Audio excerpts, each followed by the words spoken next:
Hi, and good afternoon, everybody. Today is Tuesday, January 21st. It is 1:15 p.m. A lot of great things happening. Certainly a lot of change. We're in a new year. We have a new president, of course, as well. So there's a lot of change.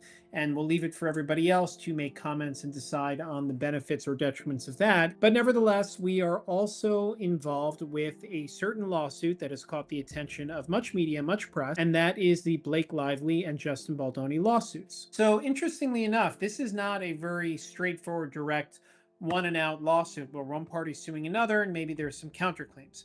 There's a lot of stuff flying around. Today, what I'm here to do is not so much to go into all of the facts and the details about what everybody's alleging in the claims, but to really focus on one particular lawsuit, the third one in time, which is Justin Baldoni's lawsuit against Blake Lively and Ryan Reynolds and related other parties, and to hone in on number one, the various claims that are made as to whether or not they may survive dismissal and whether or not they can proceed. And we'll actually unpack, the elements required to satisfy these claims, but also to tie this into a larger conversation about business and business law.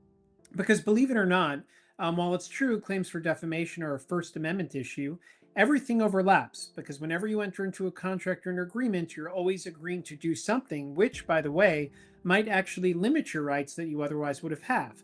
So, as an example, maybe there is a scenario where you normally would be allowed to say something and it wouldn't be considered defamatory, but maybe you contracted to agree not to say something. And for that reason, what governs your First Amendment right to speech or the contractual agreement that you entered into? So, we're going to have a discussion about that and we'll have some interesting back and forth on that topic. First off, for those of you that do not know, Blake Lively and Justin Baldoni recently worked on a film together. And the title of it, This Is Us. The film came out not too long ago. It stars Blake Lively and Justin Baldoni, and it was turned into a film from a book. Justin Baldoni was to act as the primary producer, but Sony was involved, et cetera, et cetera. And ironically, it's sort of a romantic comedy, but then it takes a hit and twist where Justin Baldoni's character gets involved with Blake Lively's and he winds up being abusive. And it's meant to raise awareness of abuse in relationships. After the film came out, it did very well. It grossed hundreds of millions of dollars, from what I understand. Certain allegations came out concerning what was taking place on set and during the filming.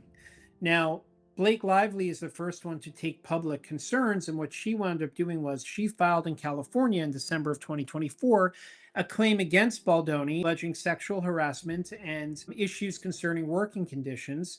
And the primary takeaway was that Baldoni was supposedly involved with making claims and comments that involved her feeling uncomfortable, and that extended into sexual scenes that were to be filmed for the movie. Thereafter, in January of 2025, I believe just early January, it could have been late December, the New York Times ran a piece concerning this lawsuit, and there were dialogues and conversations had with Lively with respect to what Baldoni had purportedly done. Baldoni then, in turn, winds up suing the New York Times, alleging the claims for defamation against the Times, and ultimately the idea there being that they're reporting and publishing information that simply isn't true to third parties. Thereafter, Baldoni then files a lawsuit in New York, in the Southern District, against Blake Lively, Ryan Reynolds, and others. And ultimately, what he alleges is that there was a lot of coercion, there was a lot of uncouth acts. And in fact, Blake Lively's entire lawsuit alleging sexual discrimination had a prerequisite, and leading up to the lawsuit, Miss Lively herself was the one actually causing harm to Baldoni, because she essentially demanded that there were changes to the written script that be attributed to her and Ryan Reynolds. She insisted upon getting certain production credits, even though Baldoni basically said you're not really entitled to those, but he did these things. And there was always this threat that if he didn't do exactly what they demanded because they had power, that they essentially were going to ruin his reputation and destroy his career. Now, we are not taking sides on what actually took place to go through the factual analysis, frankly, something that we here haven't done fully and we won't have done today. But what we want to do is focus on the various causes of action that Mr. Baldoni wound up alleging in the New York Southern District lawsuit against Blake Lively and Ryan Reynolds. So this is not concerning the case of Baldoni versus the New York Times. This is not concerning Blake Lively's case against Justin Baldoni. Understanding now the crux of what's taken place in the New York action, there are a number of different causes of action, and they're very interestingly pled. Usually in cases like this, what happens is the plaintiff files their claims. Then the defense is given the opportunity to ultimately move to dismiss. In other words, to say that even if taken as true, it's a motion to dismiss. It's a 12b6 in federal court motion to dismiss the claims for failure to state a cause of action. And that's generally what a defendant will do at the beginning of any case like this to see if they can knock out all of the claims or some of the claims. Oftentimes, a lot of defamation claims can be dismissed simply because there's not enough evidence. With even taking what the plaintiff alleges to be true, you simply cannot satisfy all of the elements that would be required to actually win at trial or to win on a summary judgment motion. So in the Baldoni case, we'll discuss what the various causes of action are, how they sort of tie into, the underlying facts, and then we'll have a brief discussion of whether or not we believe that these claims would survive a motion to dismiss, which again does not mean that survival does not mean that the plaintiff will win the case, but it's just whether or not the claims will be able to continue into the discovery phase where documents are exchanged, more emails, text, correspondence, third-party witnesses will be subpoenaed, their testimony will be garnered, and the parties themselves will be deposed. If we all recall and remember everything that took place with Johnny Depp, you recall that there were depositions that were recorded, et cetera, et cetera. For the New York action, the first cause of action that Baldoni alleges is a claim for civil extortion. Now, this is interesting because Baldoni's whole kind of theory hinges upon this idea that I was coerced and forced into doing things like giving production credits, making changes to the script, being forced to watch the opening in a basement, et cetera, because I was told that if I didn't do what you demanded, then I would be destroyed and crushed.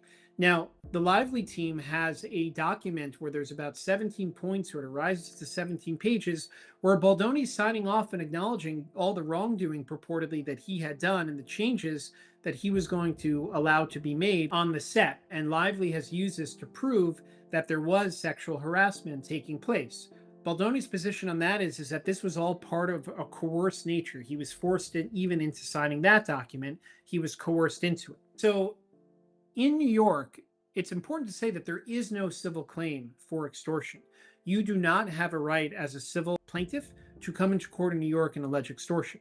If there is extortion, you can proceed potentially with filing a criminal complaint. You could go to the district attorney's office and make your case. And if the district attorney decides to take a case, that would be a criminal case which they could pursue. So here, in this instance, what we have is the plaintiff alleging extortion under California law, and that's how Baldoni tries to get around the limitations on civil extortion's non-existence in New York. To prove a claim for extortion under California law, the defendant, essentially in this case Lively, Lively and Reynolds, must have threatened Baldoni to obtain money, property, or services. The defense must have known that the threat was wrong or unlawful, and the plaintiff must have given in to the threat of giving over or handing over money, property, or services as demanded. Now, what's interesting here is that we have a sense of how Baldoni could set forth an argument that would allow him to survive a motion to dismiss, because he's already seemingly made these claims that he had to provide stuff like production credits or making significant changes to the script based on threats. And since he gave in to this threat, one could argue that that alone could set him up for the potential to win on an extortion claim. Now, again, he would still need to prove at trial that he actually was extorted because we don't know what the truth is right now. However, the other interesting caveat here is that the plaintiffs are trying to use California law, and there's a catch-22 here. If the nexus is New York, and the choice of law generally when you bring a New York case is New York law, absent a contract that states that another state's laws will apply, the default then is to proceed with applying New York law. After all, New York judges are most familiar with New York law, and New York judges' whole position is that if you're going to seek a case or seek a resolution before our forum, the case should be adjudicated in conjunction or in accordance with our actual laws. So it's interesting to note that in this instance, there's a catch-22. If I'm the defense, you're going to argue that California law absolutely should not apply. And for that reason, New York does not recognize a valid cause of action sounding in extortion. Therefore, the claim for extortion must be dismissed. And that's a jurisdictional analysis that will have to be done, whether there's enough, just any justification really whatsoever to apply California law. Now, if you're the plaintiff, you may have a rebuke or a rebuttal, I should say, concerning that argument. And ultimately, what you would want to show is that there's enough connection to the state of California and New York to allow for this California statute or the California law to be able to be utilized in the New York court system. And that's a really fine line. And that's a hard tightrope to walk, because the second a judge is convinced that the California laws should apply in New York, it begs the question to say, well, why is this case not being heard in California? In which case, the plaintiff will have to make arguments that there's also enough ties to New York. Maybe the plaintiff's reputation was damaged more in New York. Maybe the plaintiff is residing in New York and has spent more time there and is suffering ridicule in New York, or financial harm more so in New York. But it's a tightrope that's going to be hard to walk. So my ultimate estimate or guess is that this claim for extortion may very well be dismissed. Next, you have a claim for defamation. Now, defamation is really the ultimate focal point of really lawsuits number 2 and 3 against the New York Times and against Blake Lively. Of course, Justin Baldoni's whole idea is that this whole argument of sexual harassment, all of your claims, you making me sign these documents, none of that's true. But when you file a lawsuit, generally you have immunity. There is a high level of immunity that a plaintiff has to say whatever they want in a publicly filed document. Now, of course, there are limitations, and if it's so egregious what was said in a complaint that's filed in court, then there could be potential repercussions. But generally speaking, you have immunity when you're a plaintiff to file and state what you wish without concerns over a claim for defamation. And this makes sense generally, because the idea is that we want people to feel safe to come forward and not have to worry about retaliation. Of course, this entire case and this whole saga really is claims of retaliation by each side. And it's sort of a public relations mess that's now taking place in the public light, which seems to be what the parties at the end of the day have chosen to do. So, focusing on defamation, how do we establish a claim for defamation? Well, the elements that one needs to establish to prove or showcase a claim for defamation are as follows. And I should confirm and say, if you're reading about slander versus libel, what's the difference? Is it defamation? What are they? Libel is written defamation. Slander is oral defamation. So if it's written down, it's libel. If it's spoken, it's slander. And they're both defamation. To prove a claim for defamation, the statement that's made, it must be demonstrated that it's false. So a false statement is made by the defendant, and then that needs to be publicized to a third party. So you have a material false statement that has to be shown that it's absolutely false. It needs to be published to a third party. I know that to be false, but I say to myself, nobody has a claim for defamation against me. However, if I call up Regina and I say, hi, Regina, did you know John Doe stole money? And the reality is that there's no truth to it at all, and I had no reasonable basis to believe that, well, I might be held liable for defamation. So the idea is that it's a false statement, a material false statement that's shown to be false, that's publicized to a third party, that identifies the plaintiff. So in other words, I'm talking about John Doe. I'm not just saying, well, somebody in the universe stole money. I'm making it clear that John Doe is the one that stole the money. Then you have a false statement that's publicized to a third party and specifically identifies the plaintiff. And then there needs to be harm to the reputation. Now, let's say, for example, that my false statement is innocuous. John Doe is a business owner and he really likes flowers, or John Doe purchases hundreds of flowers per year. Well, I've identified John Doe. I've publicized this to Regina on my phone call. It's a false statement, but is it really going to harm his reputation? Probably not. The damages need to be there. And in that instance, they likely are. Now, you could go into a million different nuances, which law students will have a great time with, going back and forth whether or not that could actually be considered to have caused harm. But generally speaking, it likely doesn't. The final step you have to show is fault. So now this is where it gets really interesting. When you're dealing with private individuals, the defendant in the case must have acted with at least some level of fault, which can be considered negligent for private figures. So if I had a good reason to believe, for example, that John Doe stole money, maybe I was given this information by a credible CPA for one reason or another. Maybe there was a bank statement that I took note of. And if I had a reasonable basis to believe that this was true, even if it wasn't, unless I'm negligent, so unless a reasonable person would never have thought what I thought, then there's no defamation. But if a reasonable person in my particular instance would have said, it's so clear that the information given to you was not accurate, then there's likely fault attributable to you or to me, and therefore I could potentially be found liable for defamation. But now let's make this a little more interesting. There is a separate rule that applies to public figures, such as a Justin Baldoni or such as politicians, such as those in the public light, in the limelight. And the standard is actually heightened when it comes to fault. And it's not just a reasonableness standard that, well, if I thought it was reasonable and a reasonable person would have thought it, then I'm off the hook. What the actual scenario is that the defendant has to actually act with actual malice, meaning even if it wasn't reasonable for them to publish what they did to that third party, unless they blatantly knew it was false or acted with a reckless disregard for the truth. So they knew it was false, or they acted with a complete reckless disregard. They didn't check any facts, they didn't do anything. Then they can't be held liable. So the plaintiff has this heightened burden of showing that a defendant, in this case, like Lively, acted with actual malice. And that's really important because imagine a situation where, even going back to the situation about saying that, well, I thought it was reasonable based on, I saw, I don't know, my nephew wrote something with a crayon on a piece of paper and said that John Doe stole money. So I told Regina that John Doe stole money, and I identified John Doe, and he's now actually had reputational harm. But because I saw it in writing on a piece of paper, and it was my nephew, and my nephew is sort of involved in the business world, I thought that it was reasonable. And if it were determined that a reasonable person would have agreed, fine. Then, you know what? Or then you run into this situation where there could potentially be found that there was fault. Even if I thought it was reasonable, but if another person wouldn't, then maybe there's fault.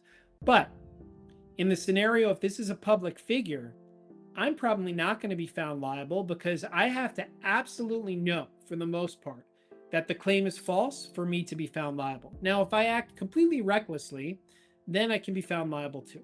So in this instance, it's an interesting scenario because here, what's very clear is a lot of the defamation seems to arise out of what was said to the New York Times. So if Blake Lively is the one making claims that she was sexually harassed, as an example, and it turned out to be false, well, she's going to know whether or not her statements are true or not, right?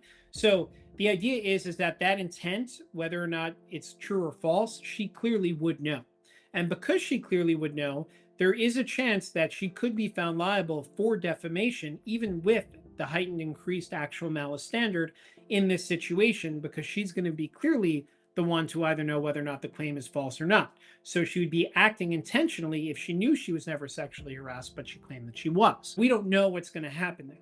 But since this is a factual situation, and since there's enough in the complaint to hit all of these potential elements, the false statement that's published to a third party that identifies the plaintiff, in this case, Justin Baldoni, that he suffered reputational harm, and that she knows it's false, or she either knows it's false or she doesn't. If Justin Baldoni can establish this, he could win on his claim for defamation. That doesn't mean that he will. So if the defense moves for a motion to dismiss, my guess is the claim for defamation will survive. We'll move into the discovery phase. We'll likely have a lot of deposition testimony, third-party deposition testimony, document and discovery demands, interrogatories will be with questions will be sent along, and this matter will continue on. And of course, based upon what the facts show and what the testimony shows, we'll get a better sense somewhere down the road whether or not the defamation claim is truly viable or not. Now, the third cause of action is an invasion of privacy, a claim for invasion of privacy. So this is, once again, very interesting. New York has a very limited scope with respect to a civil claim for invasion of privacy. This usually has to deal with an individual or a company that basically takes somebody's likeness and is advertising that likeness for their gain. So imagine somebody has a chocolate bar brand and they take Taylor Swift's face and her name, and they put it on there and they start advertising and say, this is Taylor Swift's chocolate, or Taylor Swift chocolate is the best chocolate, and there's a picture of her. Well, they're now profiteering off Taylor Swift's likeness and getting the benefits of that. So that would be a claim for invasion of privacy, could proceed with other claims in as well. However, in this scenario, Justin Baldoni is essentially trying to allege an invasion of privacy claim by saying that the invasion occurred when Blake Lively and others published or took emails, text correspondence between them and submitted them to third parties, the New York Times, etc.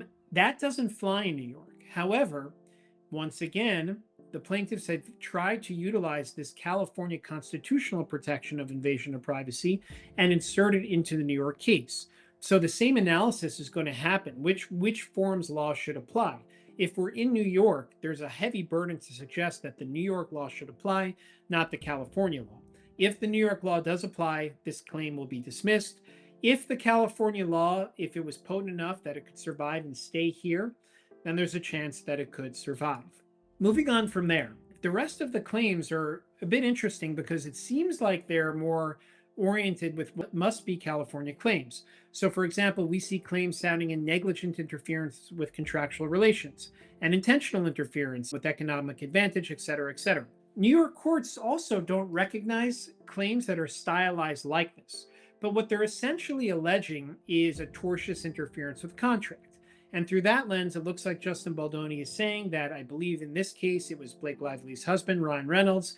They were trying to interfere with Justin Baldoni's producers or PR company, I believe it was a PR company, I should say, and to try and get them to drop him as a client. If that's true, a claim for tortious interference of contract where a third party is aware that there's a business relationship between two parties and they intentionally interfere with it, that could be a cause of action that could survive dismissal.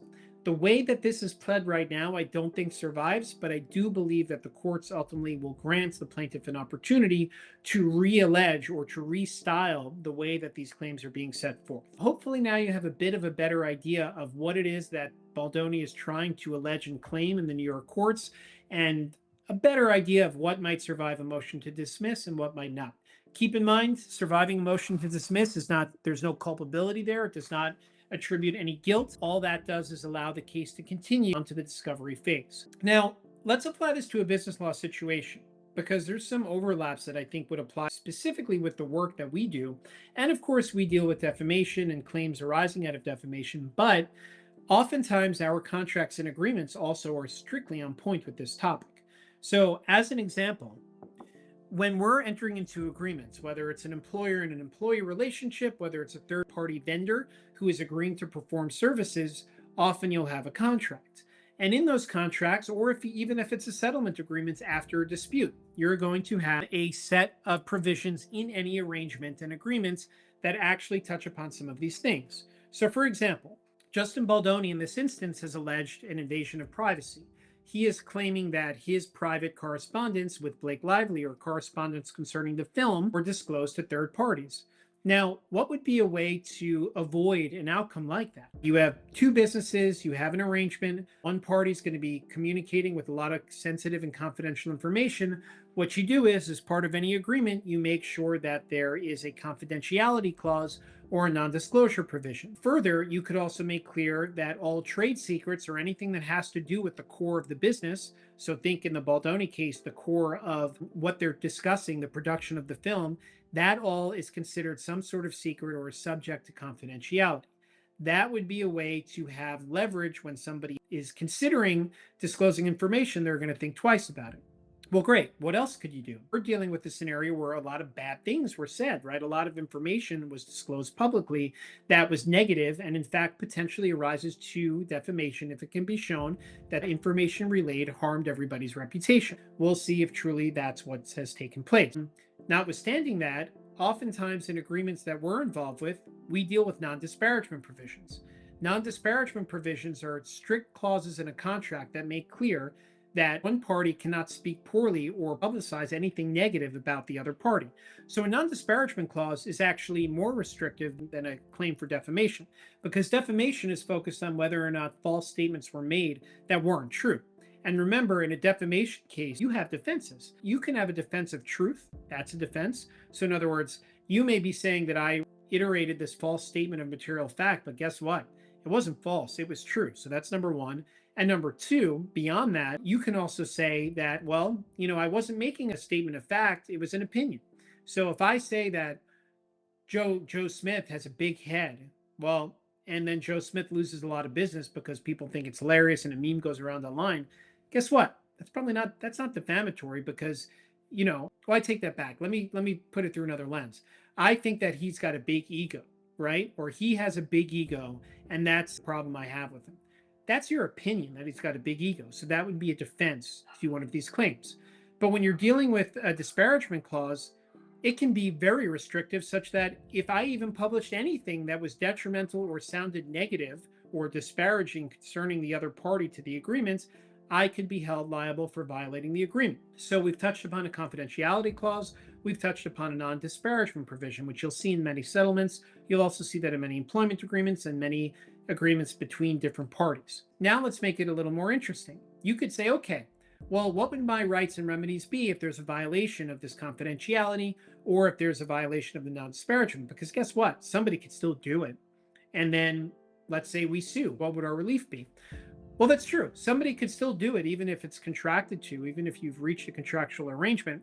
However, the benefits of what you can do is not only can you seek an injunction to say that, hey, they violated these provisions, but if you add a third provision called a liquidated damages provision that specifically says that for each violation of either the confidentiality provision or the non disparagement provision, for each violation of either of those, the defendant will have to pay a fee. Let's say a liquidated damage of $15,000, $100,000 per occurrence. Then guess what? Not only can you run into court, obtain an injunction, allege that they disparaged you, they violated the agreement, maybe it's also defamation, but you can now say to the court, not only the specific damages that we want, because these damages tend to be unclear exactly what the monetary harm is, we have a contract that states for each occurrence of defamation, disparagement, or breach of the confidentiality, we're entitled to a specific amount of damages. And that is a fantastic way to put yourself in a position where you will be able to recover from a monetary perspective through a contractual agreement. So there you have it. That's today's LinkedIn Live. I hope that this was valuable. I hope that you saw some benefits or got an idea of a little bit about what's going on with the Baldoni case, a little bit about what claims, if any, are likely to succeed on a motion to dismiss. And then we talked a little bit about how we could tie in some of these issues, how you could actually resolve them or preempt them through a business relationship via contract. Once again, my name is Ross Pitcoff from the Pitcoff Law Group. We are your family-first, business-oriented law firm located in New York City. We also have offices where you can book an appointment by appointment only in Boca Raton, Florida, and also in Jersey City, New Jersey. And we involve ourselves in all type of commercial litigation, business and partnership disputes, and we provide company counsel and representation. And I look forward to seeing everybody on the next LinkedIn Live.